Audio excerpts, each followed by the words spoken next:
உங்களுக்கு ஒரு அசாதாரணமான சூழல் வரும். அப்பொழுதுதான் சில விஷயங்களை உங்களால் சாதிக்க முடியும். இப்போ உதாரணத்துக்கு சொல்றேன். இப்போ ஒரு கோழி குஞ்சுகளை பிடிக்கிறதுக்காக பருந்து வருது. கோழி என்ன பண்ணும்? பருந்த அடிக்குமா? அடிக்குமா? சும்மா இருக்கும்போது அடிக்குமா? அடிச்சா என்ன ஆகும்? அசாதாரணமான சூழல் அடிச்சா பருந்து விலகும், சாதாரணமான சூழல் அடிச்சா கோழி சாவும். அந்த எனர்ஜி இருக்குல்ல, அந்த எனர்ஜிக்காக வெயிட் பண்ணுங்க. எந்த எனர்ஜிக்கு முன்னாலும் உங்களுடைய சக்தி நிலையை கீழே போடாமல் உங்களால் ஒண்ணும் இல்லைங்க. மேனேஜ்மெண்ட் அப்படிங்கிறது என்னங்க? மனஸ். இத்தாலிய சொல். குதிரை இருக்குல்ல, அந்த குதிரையினுடைய பவரை ஹேண்டில் பண்றதுக்கு பேர் பவர் ஹேண்ட்லிங்னு பேர். மேனேஜ்மெண்ட்னா இந்த பவரை ஹேண்டில் பண்றோமா? கோபம், சோகம், சந்தோஷம், இந்த எல்லா உணர்வுகளையும் மேனேஜ் பண்றதுக்கான புத்தி உங்களுக்கு வந்துருச்சுன்னா நீங்க கல்வியாளர். அடிப்படையில் ஒரு சில விஷயங்களை சொல்றேன். தலைமை குணம் இருக்குல்ல, நம்ம எல்லாருக்கிட்டையும் இருக்கணும். உங்க எல்லாரையும் பார்த்து ஒரு கேள்வி கேட்கிறேன். நீங்க எல்லாருமே அடுத்தவங்களுக்கு நல்ல ஃப்ரெண்ட் தானப்பா? ஏன்பா? பெரியவங்க பதில் சொல்லுங்க, சின்ன பசங்க சூப்பரா சொல்லுவாங்க. ஏன்னா அம்மா அப்பா கூட அவங்களுக்கு முக்கியம் இல்லை. ரொம்ப இப்போ ஏதோ ஒரு படம் வந்திருக்குல்ல ஃப்ரெண்ட்ஸ் பத்தி, எல்லாம் பார்த்துருங்க. என்னப்பா?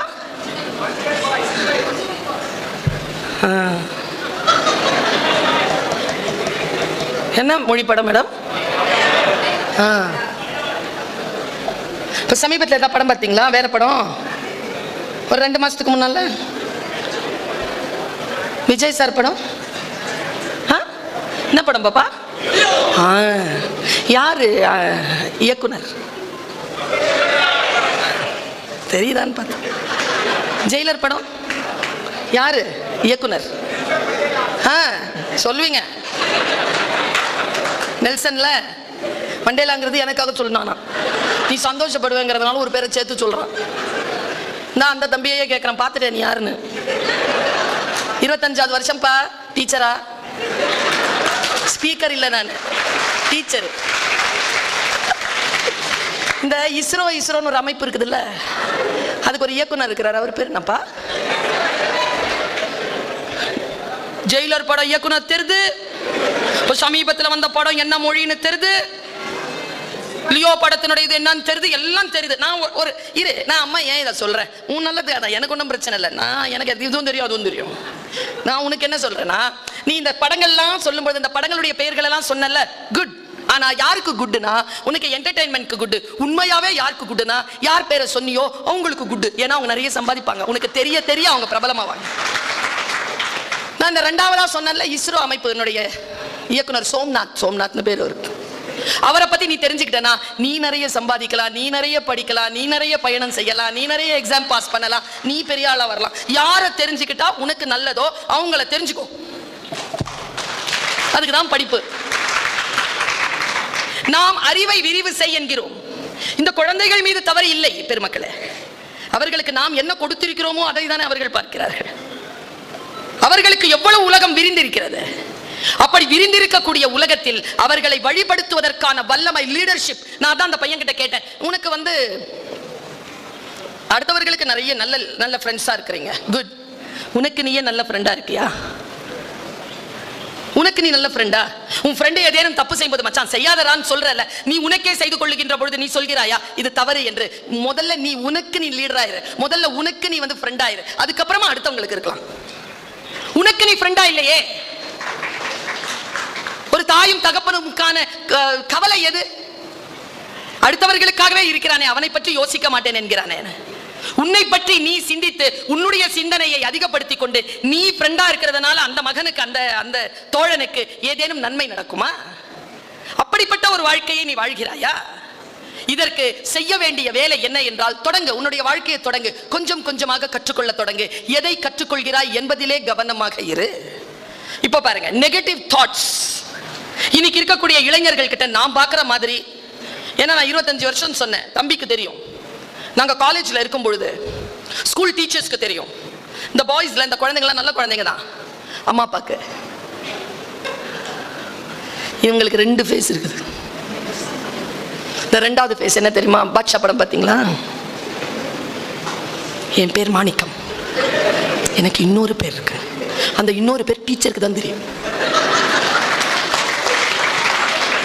அதனால ரொம்ப என்ன கவனமா பார்த்துப்பாங்கன்னா அம்மா அப்பாவும் டீச்சரும் சந்திக்காம பார்த்துப்பானுங்க. என்ன தெரியல, நான் அந்த குழந்தைகளுக்கு இன்னைக்கு ஒரு சின்ன விஷயம், இந்த பசங்க நிறைய பேர் வந்திருக்காங்க, எனக்கு ஸ்கிரிப்ட் வேற, பசங்க வந்துட்டதுனால பசங்களுக்கு சொல்றேன், என் குழந்தைகள் இல்லையா, இந்த வயதில் எனக்கு மகன் இருக்கிறான், என் பிள்ளைகள், அதனால சொல்றேன். பார்ப்பா, தொண்டை மண்டலத்துல சொல்றது கொஞ்சம் எக்ஸாஜுரேஷனா இருந்தா கூட அம்மா தானே, அம்மா அப்படிதான் பேசுவேன், அப்படி அப்படி அப்படி கடந்து போ. அம்மாவுக்கு திட்டி தான் 2 தோசை தான் கேட்பேன், 3ஆவது தோசை திட்டி கொடுக்கும். உலகம் 2 தோசை கேட்டேன்னா திட்டி 1 கொடுக்கும். அம்மாவுக்கும் உலகத்துக்கும் இருக்கிற வித்தியாசம் தான், அதை புரிஞ்சுக்கணும். நீங்க சாப்பிடு, சாப்பிடலன்னா உடம்பு என்ன ஆகும்? நீ 2 தான் போதும், நான் 3ஆவதா அதிகமா கொடுக்கும் அம்மா. 2 கேட்ப, 1 போதும்னு உலகம். இதுதான் வித்தியாசம். வீடு ரொம்ப அழகானது, வீடு ரொம்ப பாதுகாப்பானது. வீட்டை சரியாக பயன்படுத்துங்கள். பல பேரிடத்தில் வீடுகள் இல்லை, இருக்கின்றவர்கள் பாதுகாத்துக் கொள்ளுங்கள். நான் உனக்காக 2 விஷயத்தை சொல்றேன் இன்னைக்கு. எனக்கு தெரிஞ்ச நெகட்டிவ் தாட்ஸ் இன்னைக்கு முக்கியமா அடாலசன்ட் பீரியட்ல இருக்கக்கூடிய குழந்தைகளுக்கு நிறைய நெகட்டிவ் தாட்ஸ் இருக்கு. பேசினால ஹாரர் மூவி தான் பாக்குறானுங்க, பேசினாலே நெகட்டிவ் தாட்ஸ் தான், ஆர்குமெண்ட் தான். பாசிட்டிவான விஷயங்களை உள்ள எடுத்துக்கொண்டு போகிறது ரொம்ப குறைஞ்சு போயிருக்கு. அவங்களுக்கு சொல்ற, ஒரு கப்பல் இருந்துச்சா, அந்த கப்பல்ல ஒருத்தன் இந்த மாதிரி ஒரு 19-20 வயசு பையன் ஏறி இருக்கான். ஐயோ கப்பல் தொடங்கிருச்சா? நான் தொடங்கிருச்சு கப்பல், அவ்வளவுதான். எனக்கு நம்பிக்கை இல்லை, இவனுங்க கண்டிப்பா இதை சாட்சி விட்டுருவானுங்க. நம்ம எல்லாருமே சாவ போறோம், நல்லா தெரிஞ்சுக்கோங்க. சந்தோஷம் அவ்வளவு சீக்கிரமா போய் தொத்தாது. யாராவது பயமுறுத்திங்கன்னா டக்குன்னு தொத்திரும். எல்லாரும் கலவரமாக ஆரம்பிக்கிருக்காங்க. ஐயோ போறதே சரியில்லைங்க, 140 பேர் இருக்கிறாங்க, 40 பேருக்கு தாங்க என்னென்னமோ கத்திருக்கான். அதுல என்ன மாதிரி ஒரு ஆள் இருந்திருக்கான். ஏய் புடுறா அவன், புடி, பிடிச்சிட்டாங்க, கடலை தூக்கி போடுறான், கடலை தூக்கி தொம்முன்னு போட்டாங்க. துடிக்கிறான், துள்றான், துடிக்கிறான். உயிர் போற டைமா பார்த்துட்டு தூக்குங்க, தூக்கிட்டு வந்துட்டாங்க. தூக்கிட்டு வந்து கப்பல்ல போட்டாங்களா, கம்முன்னு இருக்கும், சத்தமே இல்லை. ஏன்னா கடல் ஆபத்தானது, கப்பல் பாதுகாப்பானது என்பதனை புரிந்து கொண்டான். புரியுற மாதிரி ஒரு அற்புதம் இந்த உலகத்துல எதுவுமே 1000 சொல் சொல்லுங்க புரியாது, பட்டா. ஆனா என்ன தெரியுமா தவிப்பு? படாம புரிஞ்சுக்கோங்கடா, படாம புரிஞ்சுக்க, படா. அதான் பெரியவங்களுடைய தவிப்பு. தொண்டை மண்டலத்துல நிறைய திரௌபதி அம்மன் கோவில் இருக்கு. இந்த உத்தரமேரூர் பக்கம்லாம் போனீங்கன்னா நிறைய திரௌபதி அம்மன் கோவில். இந்த திரௌபதி அம்மன் கோயில்ல ஒரு முறை பிரசங்கம் நல்லா சொல்றார் ஒருத்தர், மகாபாரதம் சொல்றார் அப்படின்னு எனக்கு தெரிஞ்சனா தம்பிக்கு தெரியும். நாங்கெல்லாம் பயணப்பட்டிருக்கோம், கூத்து பார்க்க பயணப்பட்டிருக்கோம். அப்படி பயணப்படும் பொழுது உத்தரமேரூர்ல இருக்கக்கூடிய திரௌபதி அம்மன் திருவிழாவுக்கு வந்தோம். பல்கலைக்கழக மாணவர்கள்லாம் சேர்ந்து வரோம், பாய்ஸ்க்கு முக்கியமா. போயிருக்கிறேன், பிரசங்கம் கேட்கிறேன். அன்னைக்கு வந்து துரியோதனனுடைய மரணம். அன்னைக்கு அந்த துரியோதனன் மரணம் வந்து அன்னைக்கு தான் திரௌபதி அம்மனுக்கு பூச்சி விடுறாங்க. இந்த பூச்சி விடுற அந்த காட்சியை பார்க்கறதுக்காக நாங்க பல்கலைக்கழகத்துல இருந்து நிறைய பேர், தம்பி வந்தானான்னு தெரியல எனக்கு, வந்தியாப்பா? நாங்க எல்லாருமே போறோம். பாருங்க அந்த ஒரு காட்சி, உனக்கு ஏதேனும் அதுல கிடைக்குதான்னு பாரு. ஒரு 65 அடிக்கு கீழே ஒரு மண்ணுல சிற்பம் பண்ணியிருக்காங்கப்பா. பேச்செல்லாம் தாண்டி, கோயில்லாம் தாண்டி, வெளியில பிரகாரத்து வெளியில பெரிய ஒரு மண் இது இருக்கு, கிரவுண்ட் இருக்கு. 65 அடிக்கு இருக்கு ஒரு சிலை. அந்த சிலை எப்படி இருக்குன்னா, கால் இப்படி நீட்டி இருக்கு, கை இப்படி இருக்கு, கையில ஒரு கதை வரைஞ்சு இது மண் பண்ணியிருக்காங்க, பெரிய ஒரு கிரீடம், தொடையில ஒரு பானை, தலைமாட்டில் ஒருத்தர் அரிதாரம் பூசிக்கிட்டு ஒருத்தர் நிக்கிறான் கதை எடுத்துக்கிட்டு, கால் மாட்டில் ஒருத்தர் நிக்கிறான் கதை எடுத்துக்கிட்டு. பலே அப்படின்னு உடனே 2 பேரும் ஓடுறாங்க. ஓடிக்கிட்டே இருக்கிறானுங்களா. ஓடிக்கிட்டே இருக்கும் பொழுது ஒருத்தன் ஓடி வந்து இந்த காலில் இருக்கிற அந்த பானையில் அடிச்சான். தலைமாட்டில் நின்றுட்டு இருந்தால அவன் அப்படியே விழுந்து செத்தான். நாடகம் தான். செத்தவன் பேர் துரியோதனன், அடிச்சவன் பேர் பீமன். உள்ள இருந்து திரௌபதி அம்மனை கூட்டு வந்துட்டாங்க. இந்த தொடையில் அடிச்சாங்கல்ல, பானை வெடிச்சது, அதுல இருந்து அந்த குங்குமத்தை எடுத்து அந்த அம்மனுக்கு பூசினாங்க, ஒரு பூ வச்சாங்க, கொண்டு மறுபடியும் உள்ள போயிட்டாங்க. பூ முடித்தாள் அவள். எனக்கு புரியல இது என்னன்னு. பக்கத்துல ஒரு அம்மா, வயதான அம்மா, அதுகிட்ட கேட்டேன், அந்த அம்மா சொன்னதை அப்படியே சொல்றேன். உன் வாழ்க்கையில ஏதேனும் உனக்கு கற்றுக்கொள்வதற்கு வருகிறதா என்று பார். உன்னை தூக்கி கடல்ல போடுற மாதிரி இப்போ நெகட்டிவ் தாட்ஸோட இருந்தானா கடல்ல போடுற மாதிரியான அம்மா இப்போ ஒரு விஷயம் சொல்ல போறேன். என்னன்னா, துரியோதனன் சாவணும். இன்னைக்கு அவனுக்கு சாவு குறிச்சிட்டான் கிருஷ்ணன். ராத்திரி ஆயிடுச்சு. இன்னைக்கு சங்கு ஊதின உடனே துரியோதனன் சாவு. இது தெரியுது காந்தாரிக்கு. ரொம்ப நுட்பமான விஷயம் குழந்தைகளை. காந்தாரி யாருன்னா, கணவனுக்காக கண்ணை கட்டி வச்சிருக்கிறவ. அவ 100 பிள்ளைங்களை பெற்றெடுத்தாலும் 100 பிள்ளைங்களுடைய முகத்தை பார்த்தவ இல்லை. அவ உலகத்தையே பார்க்கல. புருஷனுக்காக கண்ணை முன்னவதான். அப்படியே இருக்கா. அந்த காந்தாரி 99 குழந்தைகளை இழந்து ஒரே ஒரு குழந்தையை காப்பாற்றணும்னு முடிவு பண்ணி உட்கார்ந்துருக்கா. சொல்றாங்க, நாளைக்கு உன் பிள்ளை கொல்ல போறாங்க. துரியோதனை கூட்டுவா. ஒரு பொண்ணு போய் கூட்டு வரா துரியோதனனை. டேய், நேரா போய் என்னுடைய பாசறைக்கு பின்னால ஒரு குளம் இருக்குல்லடா தம்பி. ஆமாம்மா. குளிச்சுட்டு என் முன்னால வாடா. ஆனா உடம்புல ஒரு ட்ரெஸ் இருக்கக்கூடாது. நான் எப்படி உன்னை பெற்றெடுத்தனும் அப்படியே வாடா. சரிம்மா. யார் பேச்சும் கேட்காத, அப்படியே வா. சரிம்மா. போனானா குளிச்சுட்டு வெற்று உடம்புல நடந்து வரான். நடந்து வரும்பொழுது கிருஷ்ணன் வந்துட்டான் நடுவில். கிருஷ்ணனுக்கு தெரிஞ்சு போச்சு, இவன் போயிட்டானா இவனை கொல்ல முடியாது. நல்லா தெரிஞ்சுக்கோங்க, அம்மாவா சாமியான அம்மா தான். ஏன்னா அந்த உயிர் இருக்குல்ல, அது வேற, உங்களோட கனெக்டடாக இருக்கிறது வேற. இந்த உடம்பு உங்களுக்கு வர பொண்டாட்டிக்கு, அந்த பொண்ணு வந்து புருஷனுக்கெல்லாம் இல்லை. இந்த உங்கள் உடம்பெல்லாம் எங்களுது, நாங்கள் கொடுத்தது. பத்திரமா பார்த்துக்கோங்க. அதை கெடுத்துக்கிறதுக்கு உங்களுக்கு உரிமையே கிடையாது. அசிங்கப்படுத்திக்கிறதுக்கு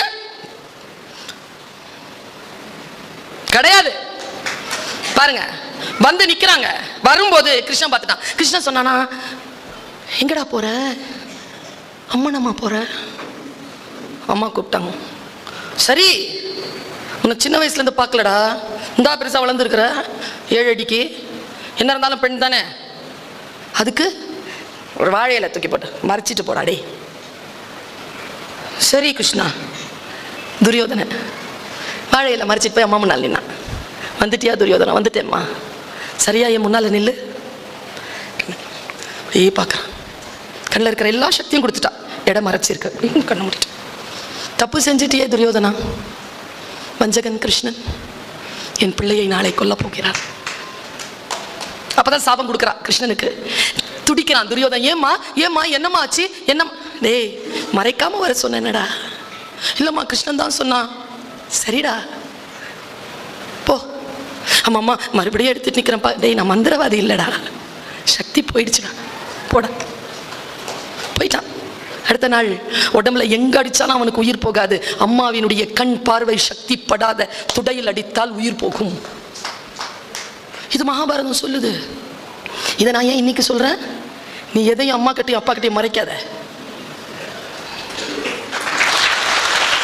நீ எதையோ மறைவாக செய்கிறாய், அதனால் உனக்கு பேராபத்து வருவதற்கு வாய்ப்பு இருக்கிறது. நான் இப்படிதான் மகாபாரதத்தை பார்க்கிறேன். எனக்கு அவர்கள் புகழ்பாடி என்ன கிடைக்கும்? என் இனத்திற்கு என்ன கிடைக்கும் என்றால், என் இனத்திற்கு அதனால் ஞானம் கிடைக்குமா? அப்படி என்றால் அதை நான் சொல்லிக்கொண்டே இருப்பேன் என்பதுதான் என்னுடைய அடிப்படை தர்மமாக இருக்கிறது. ஒரு விஷயத்தை எப்படி நாம பார்க்கிறோம், எப்படி ஒரு விஷயத்தை புரிந்து கொள்கிறோம்.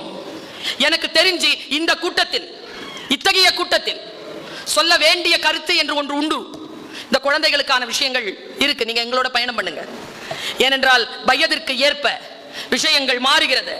அப்படி மாறுகின்ற பொழுது, நாம் வரலாற்றை நோக்கி பயணிக்கின்ற பொழுது, வாழ்க்கையில் அரசியல், பொருளாதாரம், குடும்ப சூழல், உடல் நலம் எல்லாம் கிடைக்கிறது. பயணம் செய்ய வேண்டும். ஒன்றை கற்றுக்கொள்வதன் மூலமாக ஒரு பயணம் செய்ய வேண்டும். எனக்கு தெரிஞ்சு நான் உங்கள் மூத்த சகோதரி, உங்கள் தாய், உங்ககிட்ட ஒரு ரிக்வெஸ்ட் வைக்கிறேன். இன்னிலிருந்து, நாளையில இருந்தாவது மாத்துங்க. கண்டிப்பா ஒரு தினசரியா படிச்சிருங்க. காலையில படிச்சிருங்க. எப்படி மௌனமா இருக்கீங்க பாரு.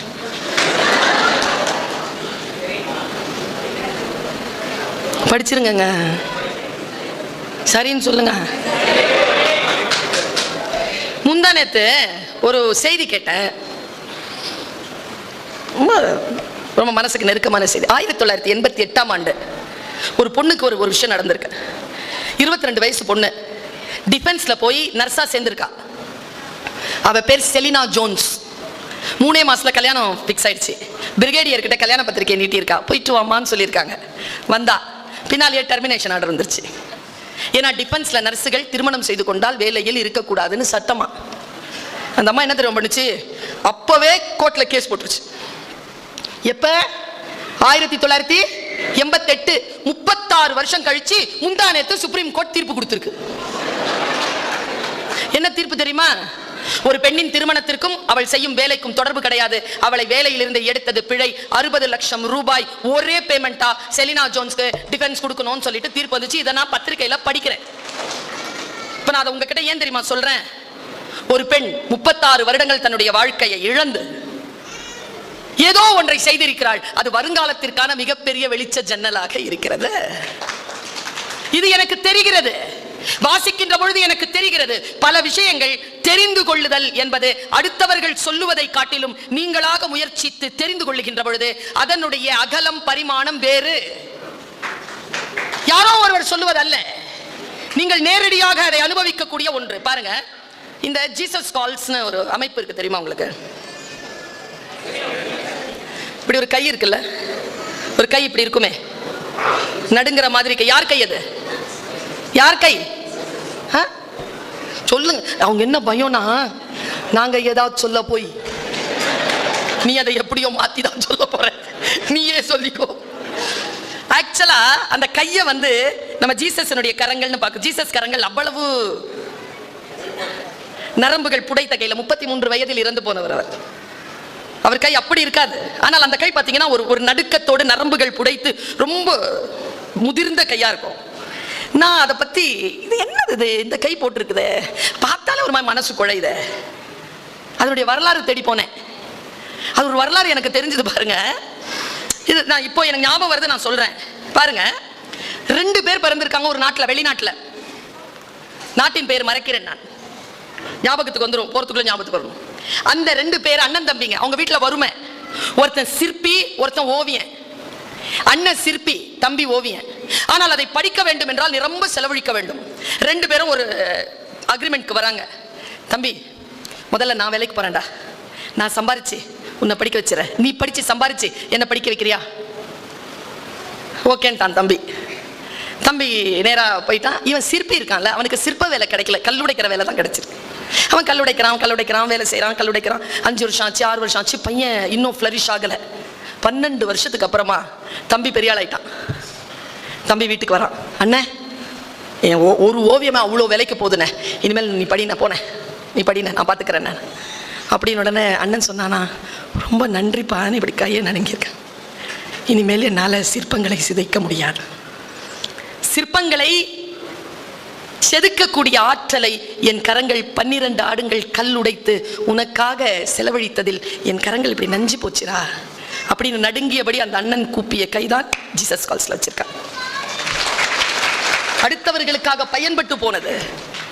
இப்போ சில விஷயங்களை நாம் வாழ்க்கையை வரலாறை தேடுகின்ற பொழுது நம் வாழ்க்கையில் வேறு ஏதோ ஒன்றை செய்யாமல் நாம் விடுபட்டு போனோமோ என்கின்ற ஒரு சிறிய மன நெருடல் நமக்கு வருகிறது.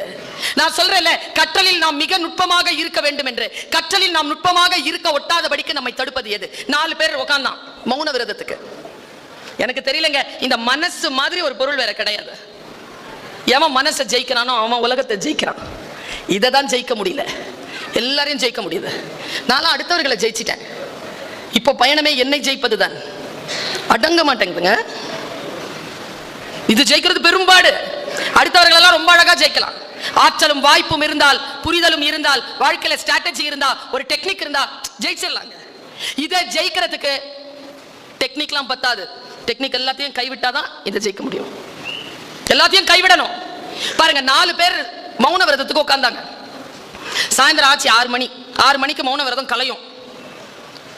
5 நிமிஷம் தான் இருந்தது. ஒருத்தன் சொன்னானா, அப்பா 5 நிமிஷம் தான் இருக்குன்னு. அடுத்தவன் சொன்னானா, டேய் இன்னும் 5 நிமிஷம் இருக்கு, ஏண்டா பேசினேன்னு. நான் 3வது ஆள்ல, டேய் அவன் தான் பேசினா, நீ ஏண்டா பேசினேன்னு. நானா 4வது ஆள், அப்பா நான் மட்டும் தான் பேசல. நானா இந்த மனசு அடக்கிறது, முக்கியமா பெண்கள்